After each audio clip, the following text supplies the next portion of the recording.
Calon Presiden nomor urut 1 Anies Baswedan disambut ribuan pendukungnya saat berkampanye di Tapanuli Selatan, Sumatera Utara.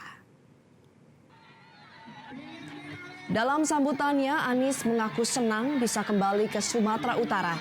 Ia pun berjanji akan terus menggaungkan gagasan perubahan, terutama terkait etika pemimpin dalam bernegara.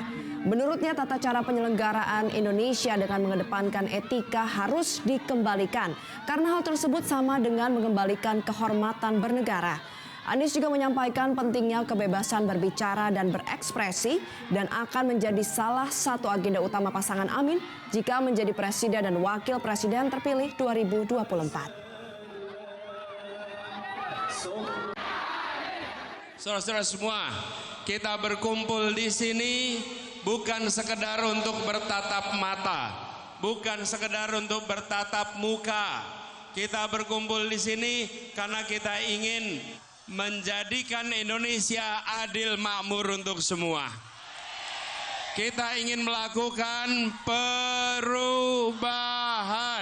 Melakukan apa? Jam berapa saudara berkumpul di sini? Dari jam 1.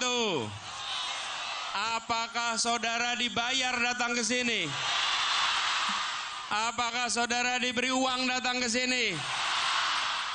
Saudara-saudara semua, panas matahari tidak membuat semangat saudara-saudara meleleh. Betul. Yang datang ke sini orang-orang yang harga dirinya tidak diperjualbelikan. Yang kesini adalah pejuang-pejuang perubahan. Jelajahi cara baru mendapatkan informasi. Download Metro TV Extend sekarang.